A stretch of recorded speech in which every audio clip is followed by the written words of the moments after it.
So, good afternoon, everyone. My name is Enrico, and together with my colleague Nicholas, we wrote the paper Informal Entrepreneurs' Perceptions and Practices Regarding Environmental and Social Sustainability of Their Businesses. So just to start with, I don't come from a university, as probably many of you do. The places I come with is called Balloon Ventures. So just very briefly, Balloon Ventures is a social enterprise that works in 3 countries in Africa, and we provide support to micro and small businesses to grow, expand, and employ more people. So we've been funded in 2012, and we've already worked with more than 3,000 entrepreneurs. So we do not only design and implement programs, but we also have a research department where me and my colleague Nicholas work. And this research started from the idea that we realized we were helping many businesses, but we didn't want to do so while maybe wrecking the environment or having negative consequences on the social condition of people. And we started investigating what were the perceptions of entrepreneurs about what sustainability is. So when we started this research, we decided to focus on sustainable development as defined as a set of goals that at the same time tries to address environmental protection, economic efficiency, and social equity. And this is similar to the concept of green economy, with the subtle difference that while sustainable development is a broader concept, green economy focuses especially on the role that the economy has in achieving sustainable development.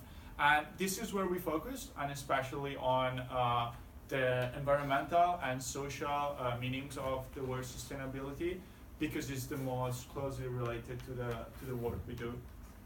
So when we talk about the economy, just to clarify, we don't just simply refer to a market where goods are exchanged, but it's a bit broader definition. So I brought here Sam's conceptualization of this idea, where the economy not only is seen as a way of making an efficient use of resources, but also increases choice at individual level through the provision of income, and also helps towards self-esteem and self-realization through the work that people do.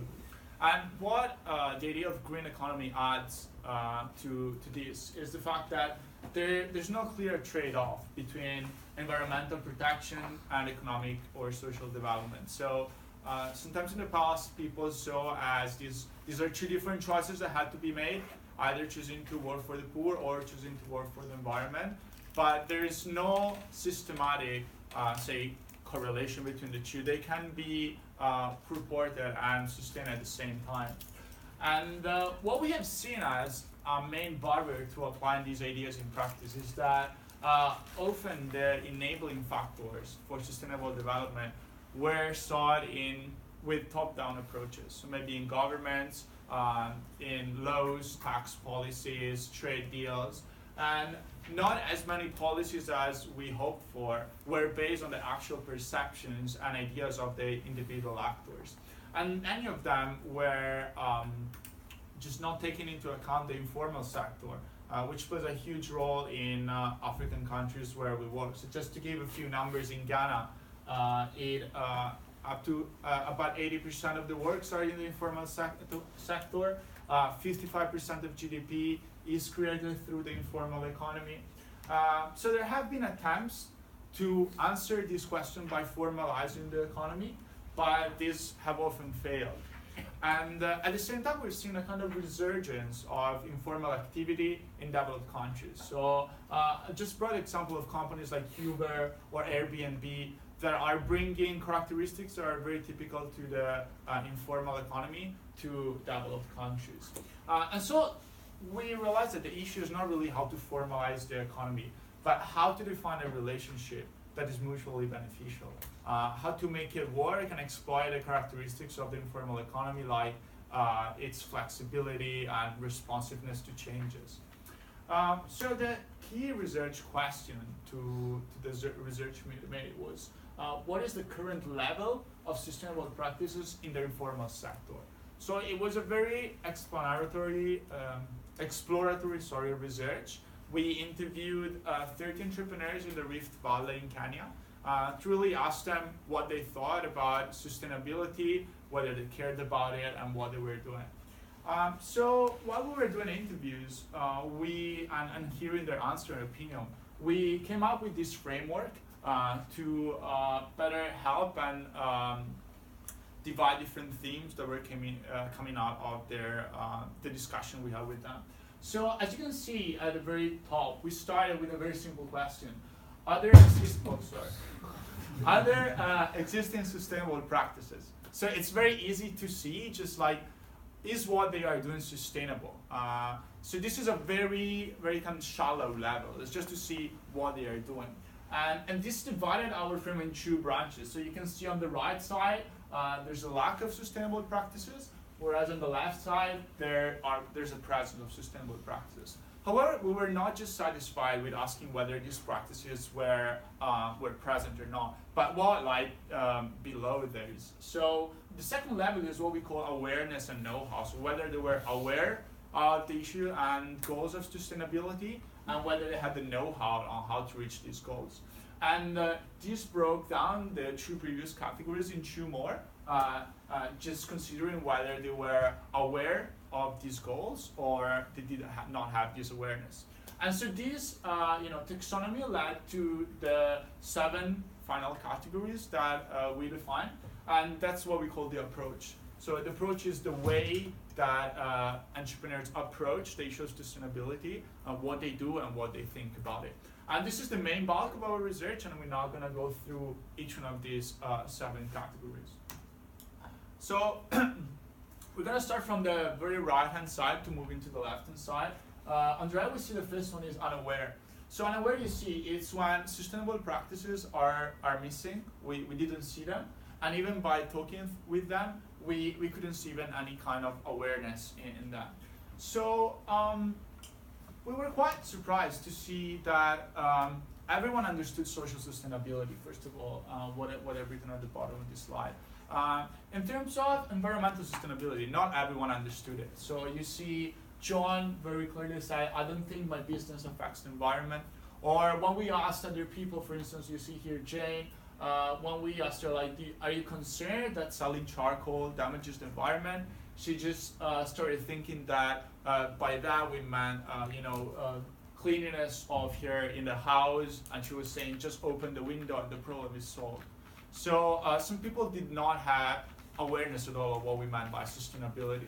However, there were not that many cases, and more people were aware of what we thought about sustainability. So when then people actually had this awareness, we realized that we couldn't just use one category, but had to distinguish 2 different kinds of people. So the first one is dismissive. By dismissive, we mean people that are aware of sustainability, but deliberately choose not to implement it in their practices. Whereas the second category, we're going to see later, aspirational, is when this lack of presence of practices is due to external factors and not to their will. So a dismissive approach wasn't encountered very often. We were quite surprised. There were cases like this one, for instance, Jeremiah, that says, we buy timber, we do not buy trees, even though he previously said that he knew trees were important, but then it justified this way as just, not to really take into account the damages it was creating. Or we see Peter that sells charcoal. When we ask, do you care about the environment? He says, no, we think only about profit. Who thinks about the environment is the government. So it behooves the government. It's not my duty. They should care about it. It's not something that I should do. Again, I think the same of awareness. It didn't happen with social sustainability. So we never heard an entrepreneur saying, my business shouldn't help the community. They all care about it. But there are cases in terms of environmental sustainability where they were dismissive. So now we move to aspirational.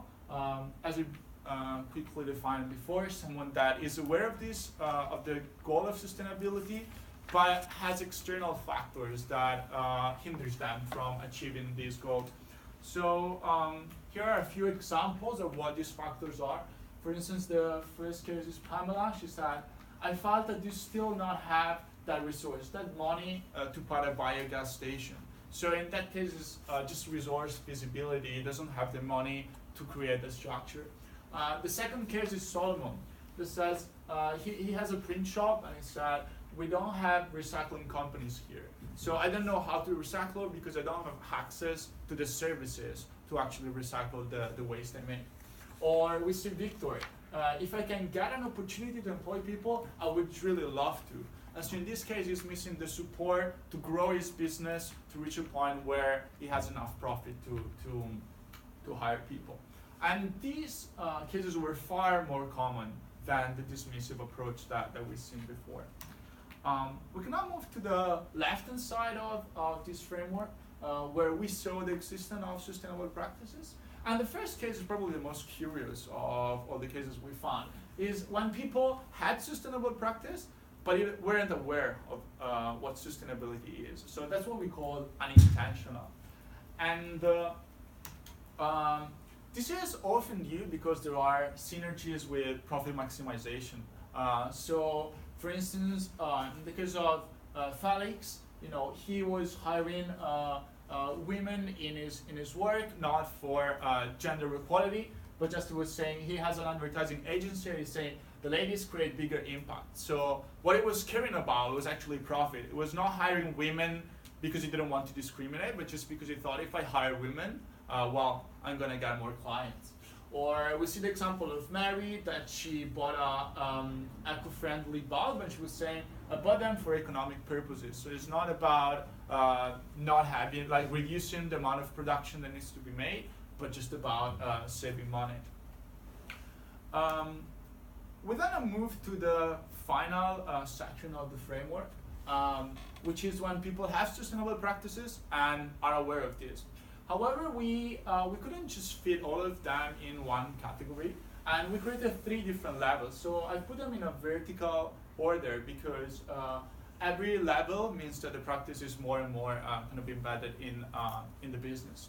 So the first level is superficial, and by superficial I mean they have sustainable practices, and these practices are purpose-driven, but these are not related to the business they do. So just to make you a very quick example, if a bank gives their employees a day to go and plant trees, while this is a sustainable practice, this is purpose-driven, but is not in any way related to what a bank does. So that's a superficial approach to sustainability. And there were a few cases, not that many. This is an example of Jane, and I put in bold the fact that Jane is a farmer because the way she thought about taking care of her employees wasn't really related to her activity. She was saying, sometimes I'm given drugs by the government, and I give them to my employees to give them to the children. It's a sustainable practice, but is nowhere related to what she does in her business. The second approach is embedded. So now this is when people have business practices and try to make the most to perform that in a sustainable way. So I have a few examples. It was quite rare towards environment, but very, very common into social media. Almost a lot of people we interviewed were trying to help people through their businesses. So you see the example of Solomon. He needed to hire a person and was saying, I was looking for a person that is needy. I believe that my business should be a blessing to me, to the community, and to everybody. So his approach to his business is not just as a way to have a profit, but a way to help the community. Or you see Bernard when he installed the biogas system, where he asked him, why did you start it? And he was saying, to help the environment and also purchasing it less expensive. So there's an economic reason that drives their choices, but this is coupled with an effort to create sustainable outcomes through their businesses. And the final category is shared value. So it's similar to embedded practices, but the difference is that in shared value, sustainable goals and profit are taken into consideration at the same level. So just to give a comparison with the previous example, Solomon needed to hire someone. And because of that, then he chose to hire someone that was needy. Share value would mean I try to hire as many as people as possible and share my profit as much as possible. to benefit the community. So these two, it's not that I need this for my business, I try to do it in a sustainable way, but how can I have sustainable practices in my business that allow to achieve sustainable goals and also to have a profit. So we weren't really expecting to find businesses like these within our entrepreneurs, but they were rare, definitely, but a lot more common than expected. An example of this is Lucy, that runs a recycling business, and she said the charcoal it's littering all over, destroying our environment. So we introduced reusing it. So the primary reason for her to start that kind of business was to help the environment. And that's the same approach she has with her employees. She says, when I hire people, I want to see them somewhere in 5 years. Her business to her is instrumental to help people in need to develop skills and be able to create a business in the future.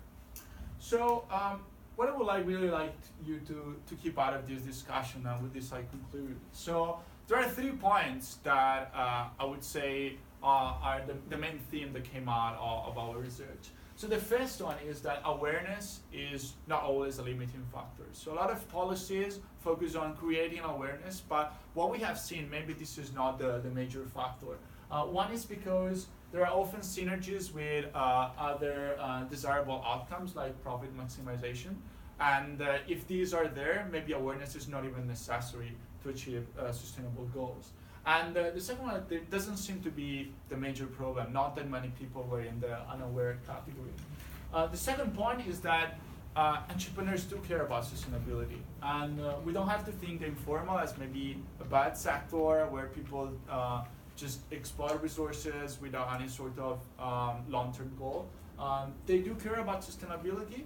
And we have seen more social enterprises than what we thought to find. And the kind of hypothesis we put, probably this is because, but even in poor countries, they're more used to seeing maybe poverty and suffering. A lot of these entrepreneurs have experienced hardships when they were younger. So when they grow up, they try to do something to help the community. And finally, investing in their motivation is key for success. So if we are able to solve the barriers that we have seen with entrepreneurs with an aspirational approach, then this will really help them to uplift them, to hopefully embedded or share value approaches. And so policies should focus on removing those barriers to help them move to the following category. So this is it. It's still, as I said at the beginning, an exploratory research. So we don't have the potential to have come to any conclusion yet. And if anyone is interested and maybe wants to work with our entrepreneurs or collaborate with us, you can either contact me or my colleague Nicholas, and we'll be happy to start a discussion. Okay, thank you.